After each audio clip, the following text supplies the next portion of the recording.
ഇന്ന് തന്നെ ഡൗൺലോഡ് ചെയ്യൂ. കാണൂ നിങ്ങളുടെ ഫേവറേറ്റ് ഷോസ്. അപ്പുറത്തെ വീട്ടിലെ രമ്യ ആന്റിനെ ഇങ്ങോട്ട് വിളിച്ചാലോ?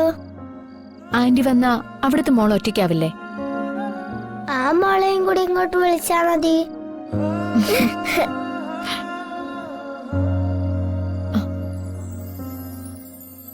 അങ്കിൾ മോളെ,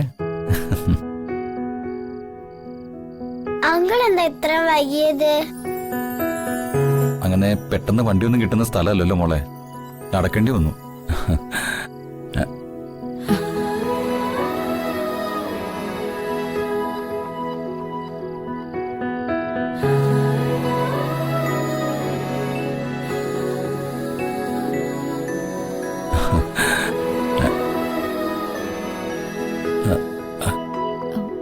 ഇതെന്താ ജഗൻ ടീഷർട്ടിലൊക്കെ കരിയും പൊടിയൊക്കെ പറ്റിയിരിക്കുന്നേ?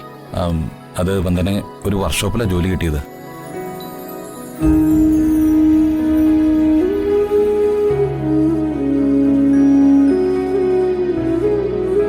വർക്ക്ഷോപ്പിലെ പണിയാകുമ്പോ കുറച്ച് കരിയും പൊടിയൊക്കെ പറ്റുമല്ലോ.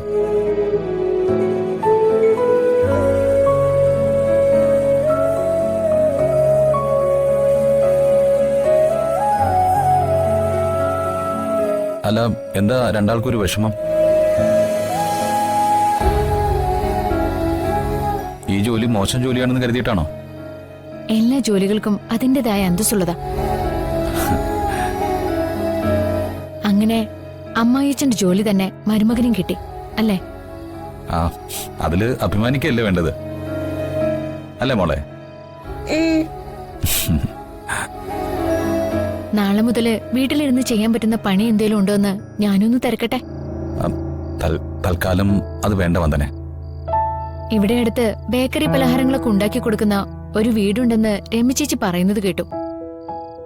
അതിന്റെ പാക്കിംഗ് പരിപാടികൾ നോക്കിയാൽ മതിയല്ലോ. തൂക്കം എഴുതി ഒട്ടിച്ച് പാക്ക് ചെയ്താൽ മതി.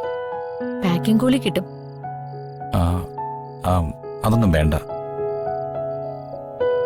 ഞാൻ പറഞ്ഞിട്ടില്ലേ, എനിക്ക് ആരോഗ്യമുള്ളിടത്തോളം കാലം വന്ദന പണിയൊന്നും എടുക്കണ്ടെന്ന്. ഭർത്താവ് പണിയെടുത്ത അഭിമാനം, ഭാര്യ പണിയെടുത്താലോ ദുരഭിമാനം. ആ ചിന്തഗതി ശരിയല്ല. പ്രത്യേകിച്ച് ജഗനെ പോലെ പൊതുപ്രവർത്തകനായ ഒരാൾക്ക്.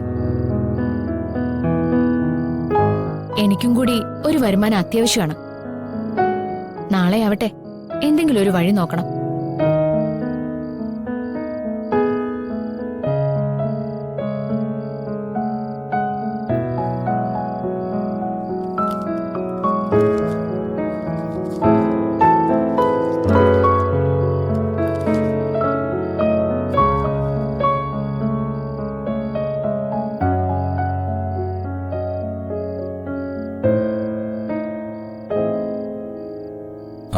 ഇന്ന് ജോലി ചെയ്തതിന്റെ ശമ്പളമാ.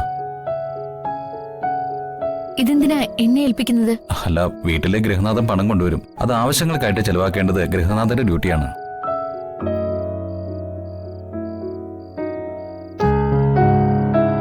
എന്താ, അതല്ലേ നാട്ടു നടപ്പ്?